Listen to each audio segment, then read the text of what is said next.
मुंबईमध्ये 3 दिवस प्रति कोल्हापूर महोत्सव भरलाय आणि या महोत्सवाबद्दल सांगतोय आमचा अस्सल कोल्हापुरी प्रियदर्शन जाधव।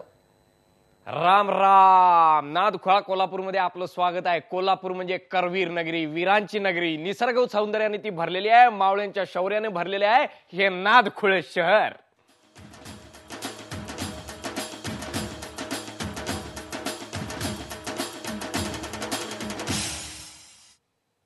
कोल्हापूर म्हटलं की काय नाव आठवतं? करवीर नगरी। म्हणजे काळ बदलला, नगरी बदलली, पण तरी इथे काही जुन्या काळच्या खुणा अजून शिल्लक आहेत बरं का। म्हणजे पाहूया आपण या करवीर नगरीचा वैभव। कोल्हापूर मर्द मराठा गड्यांचं, शूर वीरांचं। कोल्हापूर दूरदृष्टीच्या राजांचं आणि लढवय्या तारा राणीचंही। कोल्हापूर अंबाबाईचं तितकंच ज्योतिबाचंही। कोल्हापूर कलेचं शहर, मराठी चित्रपट सृष्टीची रुजवात करणारं। कोल्हापूर तांबड्या आणि पांढऱ्या रश्श्याचंही शहर, तोंडाला पाणी आणणारं। तलावांचं, नद्यांचं, नदीकाठच्या घाटांचं। कोल्हापूर मर्दानी फेट्याचं।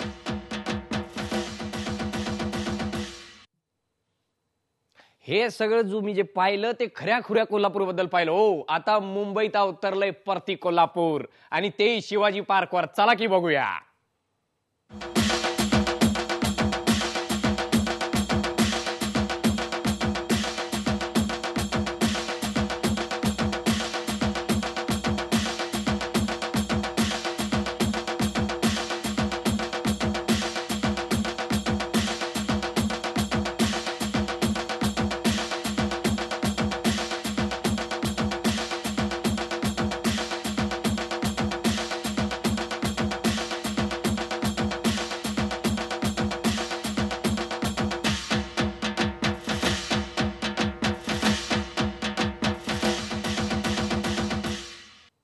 महाराष्ट्रभर लेझिम फेमस आहे। म्हणजे लेझिम तुम्हाला कुठे पण पाहायला मिळते, पण इथे कोल्हापुरात लेझिम नुसतं करायची नसते, तर तो एक खेळ असतो, तो खेळायचा असतो।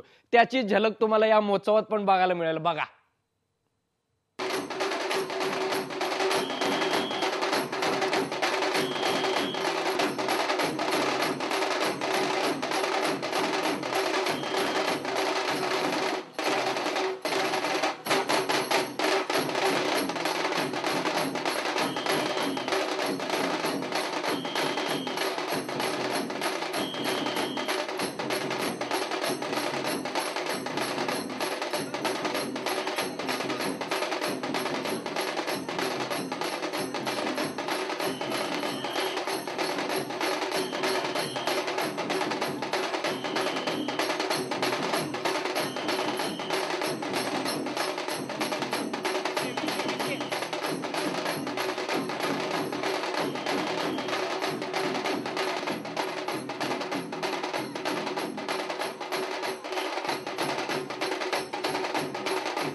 शाहू महाराजांच्या राजवाड्यावर जर तुम्ही गेलात तर तिकडे आता एक म्युझियम झालेला आहे। त्या म्युझियम मध्ये असंख्य प्रकारच्या गोष्टी आहेत। म्हणजे शाहू महाराजांच्या बंदुका, तलवारी, सली, दानपट्टा, भालाफेक अशा सगळ्या प्रकारचे हत्यार तुम्हाला तिकडे सापडतील, जेव्हा ते चालवले होते लढाईला।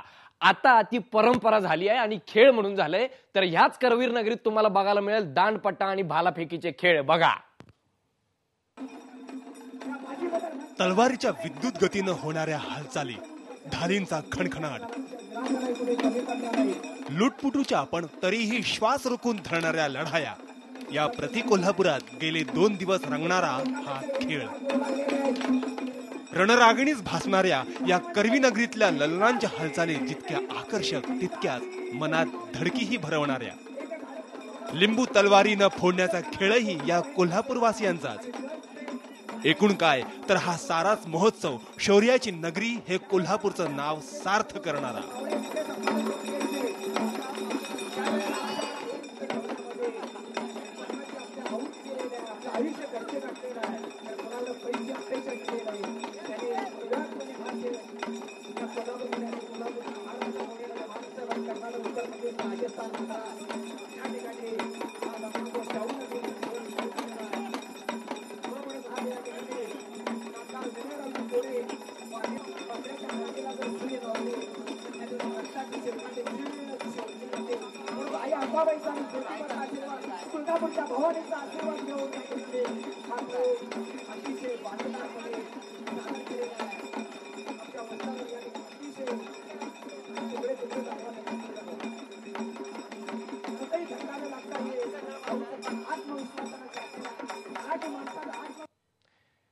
कसं आहे मंडळी, प्रत्येक शहराची एक संस्कृती असते, तसेच तिकडच्या खाण्यापिण्याच्या पण सवयी असतात. त्यात कोल्हापूर म्हटलं की काय आठवतं तुम्हाला? Red and white.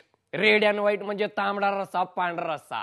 सोलापुरात कसं खारी मटण मिळतं, कोल्हापुरात पण मटण खावं लागतं, पण बरोबर चमचमीत मिसळ असते, चटकदार भेळ असते, असे अनेक पदार्थ असतात. या पदार्थांची आठवण झाली की मला एकदम भूक लागते. चला खाऊ गल्लीत जाऊया, पटकन खाऊ टाकू मटण बेटान.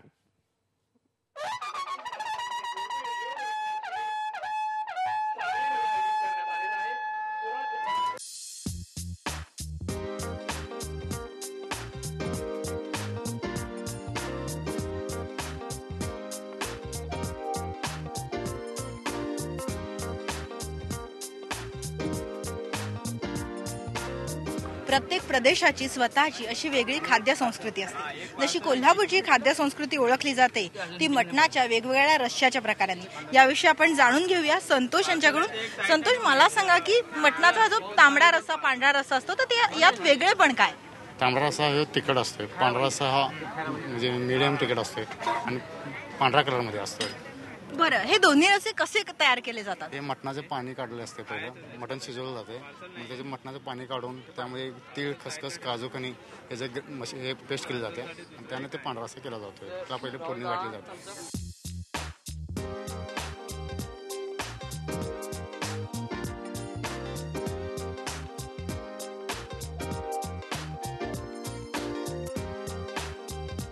कोल्हापूरचं आणखी काय वैशिष्ट्य? मटण लोणचं. बरं, मग ते कसं करतात? मटण लोणचं पहिलं मटण शिजवलं जाते, ते मटण डीप फ्राय केलं जाते तेलामध्ये, मग त्याची फोडणी केली जाते. म्हणजे तीळ, खसखस, काजू, कणी आणि सुकं नारळ किसलेलं असते, त्याप्रमाणे ते त्याच्यासाठी फोडणी मारली जाते.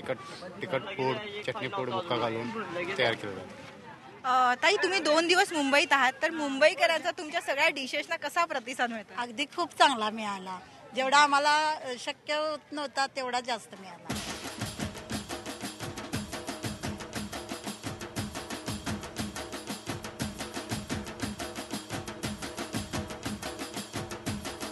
मुंबईकरांचा या सगळ्याच डिशेसना खूप चांगला भरभरून प्रतिसाद मिळतोय. तेव्हा करवीरकरांची या खाद्य संस्कृती तुम्ही चाखून बघा. व्हिडिओ जर्नालिस्ट प्रदीप भणगेसह शिल्पा गाड, IBN लोकमत, मुंबई.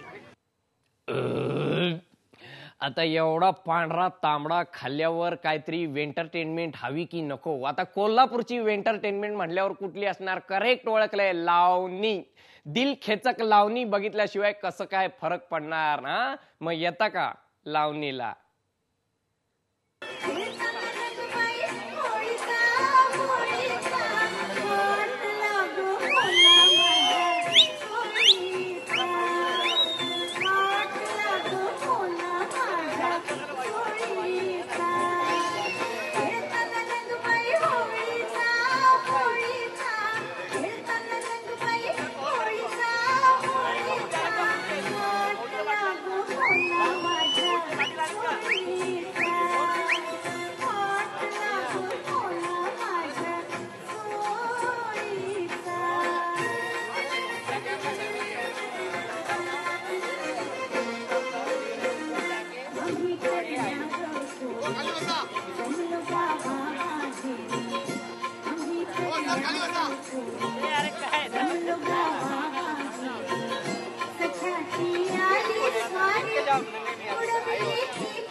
आली की नाही मजा.